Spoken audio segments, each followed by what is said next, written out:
अमरावतीत उद्या प्रचाराच्या शेवटच्या दिवशी होणाऱ्या सभेच्या जागेसाठी प्रहार आणि भाजपमध्ये वाद निर्माण झालाय। उद्या प्रहारचे बच्चूभाऊ कडू यांचं शक्ती प्रदर्शन सभा रॅली नियोजित असून त्यांनी या मैदानाचे पैसे भरून रीतसर परवानगी सुद्धा काढली, पण काल अचानक प्रशासनाने त्यांना एक पत्र देऊन त्या जागेवर सभा घेण्यास मनाई केली आहे, कारण त्याच ठिकाणी त्याच वेळेत केंद्रीय गृहमंत्री अमित शहा यांची सभा होणार असल्याचं कळवण्यात आलंय।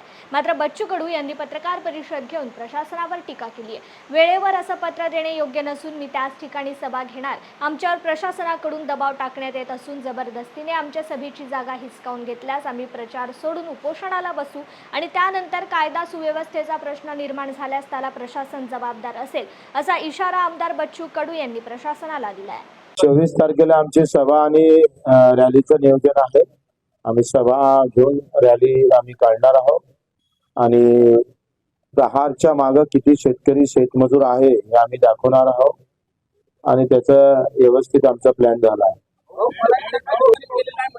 आरक्षित केल्याचे आम्ही पैसे भरले, पावती भेटली, परंतु दबावापोटी आता तिथे एक पेंडॉल टाकून ठेवलेला आहे आणि उद्या या निवडणुकीला गालबोट लागू नये याची जबाबदारी प्रशासनाची आहे। अशा प्रकारचं मुद्दामून भांडण करायचं, आरक्षित असलेलं मैदान शक्तीचा वापर करून अशा पद्धतीने जर म्हणजे आम्हाला दबाव आणला तर त्याचे परिणाम चांगले होणार नाही। आम्ही म्हणतोय का निवडणूक शांततेत झाली पाहिजे, शांतता पूर्ण वातावरणात झाली पाहिजे। ते नाव मी जाहीर करतो पण आता करणार नाही।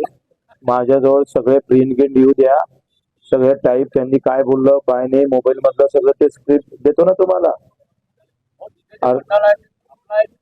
तो नवनीत जे राहण्याचा आहे। आम्ही 1 लाख लोक येणार आहोत, 1 लाख लोक कलेक्टर ऑफिस समोर जाऊन बसणार आहोत।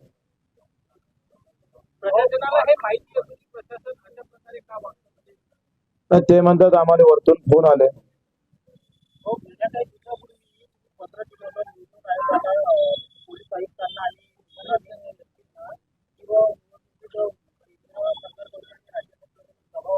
मला एक पत्र दिलं ना, शेगाव पोलिसांना मलाच पत्र देऊन दिलं का आपण कुठेही कायदा सुव्यवस्था होईल अशा प्रकारचं वाच्यता करू नये, असं बोलू नये।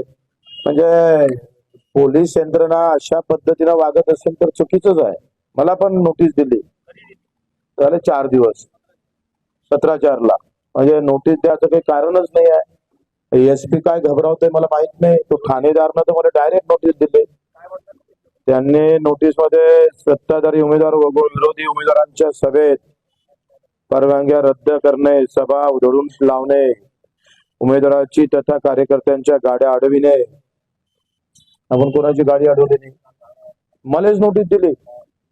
काँग्रेसवाल्याला नाही, भाजपावाल्याला नाही, स्वाभिमानवाल्याला नाही, वंचितवाल्यांना नाही।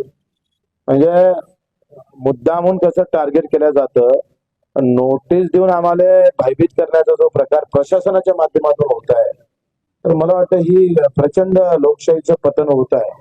निवडणूक चालू असताना फक्त प्रशासन असतं, सत्ताधारी तिथं नसते आणि मग अशा अतिशय संवेदनशील अशा पिरियड मध्ये काळामध्ये जर प्रशासन एक बाजू घेऊन जर असं बोलत असेल तर नोटिसा देपर्यंत मज्जाव जात असेल तर मला वाटते फार चुकीचं आहे।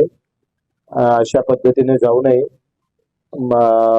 या पद्धतीनं निवडणुकीत काळात जर प्रशासन असं वागतंय एका पक्षाची बाजू घेतल्यासारखं, तर ते चुकीचं आहे।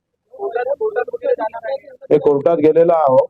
आतापर्यंत आम्ही 3घांवर गुन्हे दाखल केलेले आहेत आणि या संदर्भात सुद्धा आम्ही या ठाणेदाराच्या विरोधात कोर्टात पण जाणार आहोत।